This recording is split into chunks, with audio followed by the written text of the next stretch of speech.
السلام عليكم ورحمة الله وبركاته. طلابنا أولى إعدادي، يا رب تكونوا بخير وأفضل حال.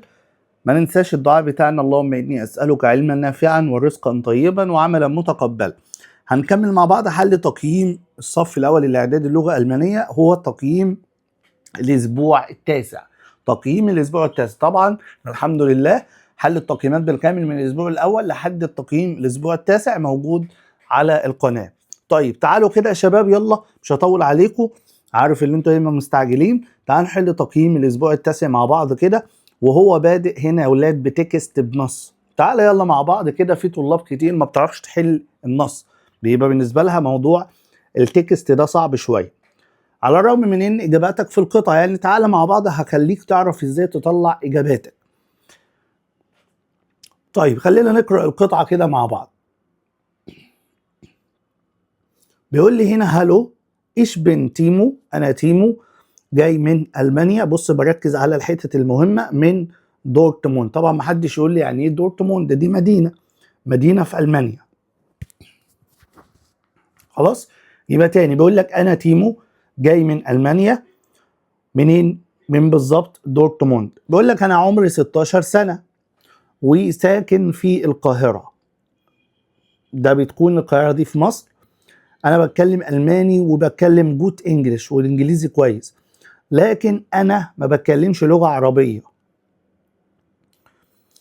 وبلعب هاندبال. صديقي هاني عنده 15، هو بيكون من الكسندريه الاسكندريه وهو عايش في القاهره. هاني بيتكلم عربي والماني كويس وايطالي. دي كده القطعه بتاعتي. تعالوا نشوف اول سؤال في القطعه. بيقول لي فو اين يسكن تيمو. تيمو ده عايش فين؟ احنا هنا لازم نكتب جمله كامله يا اولاد. يبقى هقول تيمو فونت. تيمو عايش فين بالنسبه لك في القطعه؟ هو قال فوق اهوت ان كايرو، يبقى ان كايرو في القاهره. دي الاجابه اللي المفروض بطلعها من القطعه. فاس اشبريشت تيمو، هو تيمو بيتكلم ايه؟ هنمسح كده عشان برضو تاخد بالك تاني هو بيتكلم ايه. بص اهو، قال انا بتكلم الماني وانجليزي كويس، يبقى هنا هنقول تيمو. اهم حاجه جمله كامله اشبريشت، بعدين حط دويتش und gut English.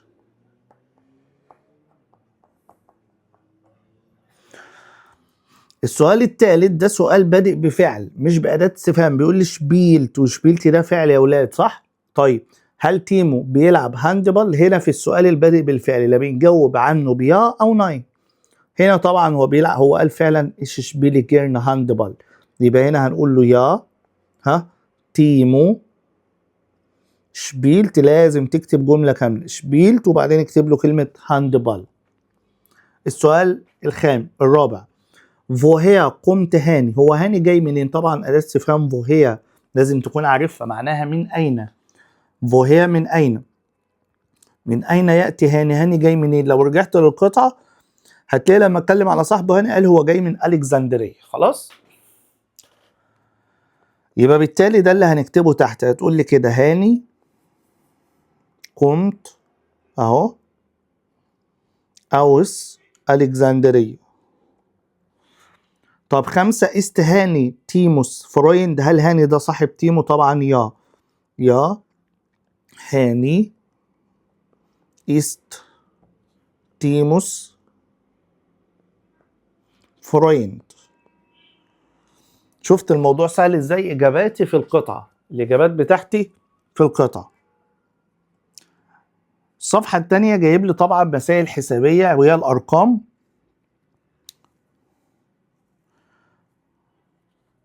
هو هنا طبعا عايز يا اولاد الكلمة الايه الغير مناسبة، الكلمة يعني المختلفة. فاول واحدة جايب لي ارقام اهوت، جايب فونف اتسين وفي دول طبعا ارقام، يبقى الكلمة المختلفة هي اوس. في رقم 2 جايب لي ادوات استفهام فيا وفاس وفوهير، ما عدا طبعا فونت ده فعل، يبقى ده المختلف يا ولاد عندي، يبقى فونت ده المختلف. هنا جايب لي محادثة، ندى هتسأل سؤال، مونيكا قالت مونيكا، يبقى المفروض ممكن مثلا اقول لها هنا فيا بيس دو اهو من تكون. لازم تحفظ السؤال ده فيا بيس دو. ندى هتسألها سؤال، مونيكا قالت لها يا اشكومي او سبون. خد بالك الرد قالت يا، ادام قالت يا يبقى لازم السؤال بتاعي لازم يبقى بادئ بفعل اهو. الفعل هجيبه من نفس الجملة اللي هي اشكومي، تبقى فوق كومس دو او سبون. ندى فوفونس دو، اين تسكني؟ يبقى مونيكا تقول لها ايش فوني ان، وحط مكان او مدينة. خلاص طيب، اللي بعدها هنكتب الجمل بشكل صحيح. اول واحدة دي شكلها كده سؤال، فهنكون سؤال هنقول له und wie alt اهو، und wie alt ده أداة استفهام كم العمر، بعدين bist du denn. يبقى ده أول سؤال عندي، ابتديت أكون السؤال بأداة استفهام. تاني جملة أنا المفروض ده جملة عادية هبتدي بالفعل اللي هي زابينه، وبعدين تاني حاجة لازم الفعل يا أولاد يبقى فونت. هنا بقى هنحط أداة النفي نيشت، وبعدين إن فرانكفورت، الجملة معناها هي مش عايشة في فرانكفورت. 3 برضه هنبتدي بإيه؟ بالفاعل اللي هو الضمير إيش. تاني حاجة الفعل شبريشي، بعدين هنا هنقول له أوخ أيضا جوت دويتش. رقم 4 أنت في التكوين السؤال ده أو الجملة ديت أنت ما عندكش أداة استفهام، يبقى هبتدي السؤال هنا البادئ بالفعل، يبقى هقول له قمت، لازم يبقى السؤال بادئ بفعل، قمت ألفريد، وبعدين أوس منشن، وطبعا أداة علامة الاستفهام، يبقى ده سؤال بادئ بفعل.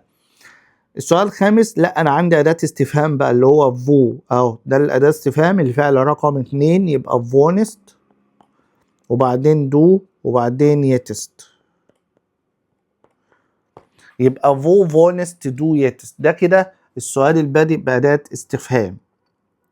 تعال نشوف الصفحة التانية، هنا بيقول لي اكتب الجمل بشكل صحيح. طيب انت هنا عندك هتبتدي بايه؟ هبتدي بالضمير ايش، تاني حاجة الفعل فوني اهو، وبعدين نيشت ان شبانيان.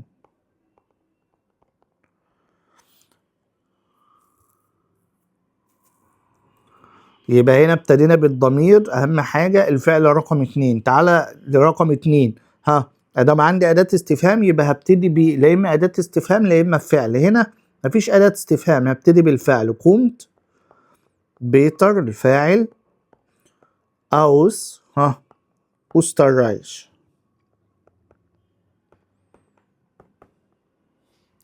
خلاص يا ولاد، وايه وعلامة الاستفهام.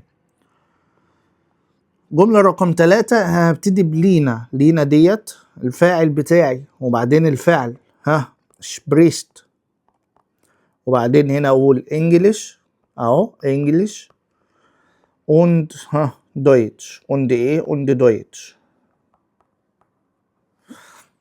طيب رقم 4 هبتدي بأداة استفهام ايه في alt وبعدين الفعل ايست، بعدين الفاعل كارين، وبعدين يتست الآن، كلمة يتست معناها الآن.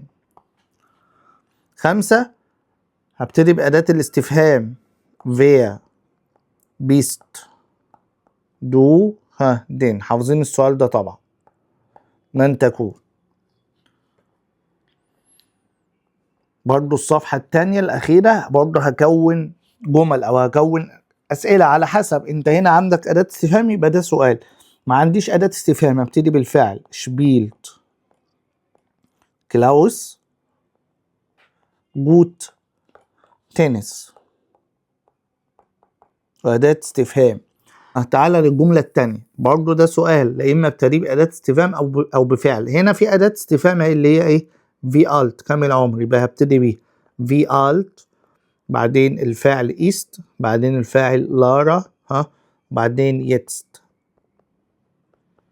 طيب تعالى رقم 3 جملة عادية هبتدي بالفاعل بابا إيست نيشت دا. تعالى لرقم 4 ده إيه ده جملة عادية يبقى هبتدي بالضمير دو، ادام ما حطيش علامة الاستفهام يبقى دو sprichst aber gut Deutsch. رقم 5 هنا مفيش أداة استفهام، علامة الاستفهام، يبقى هبتدي جملة عادية. الجملة العادية ببدأ بالضمير زي والفعل heißt auch بترا. خلاص يا ولاد؟ يبقى هو هنا في الجمل اللي زي ديت هنا عايز يعرفني ازاي اكون سؤال وازاي اكون جملة، خلاص، وازاي طبعا احل قطعة. تقييم كويس جدا، وفي حاجات مهمة لازم اعرف ازاي اكون جملة او ازاي اكون سؤال. ان شاء الله باذن الله نحل التقييم الاسبوع العاشر، هيكون موجود في خلال يوم باذن الله. واتمنى لكم التوفيق، واتمنى تكونوا استفدتوا حاجة من التقييم ده، واشوفكم ان شاء الله في تقييم جديد. والسلام عليكم ورحمة الله وبركاته.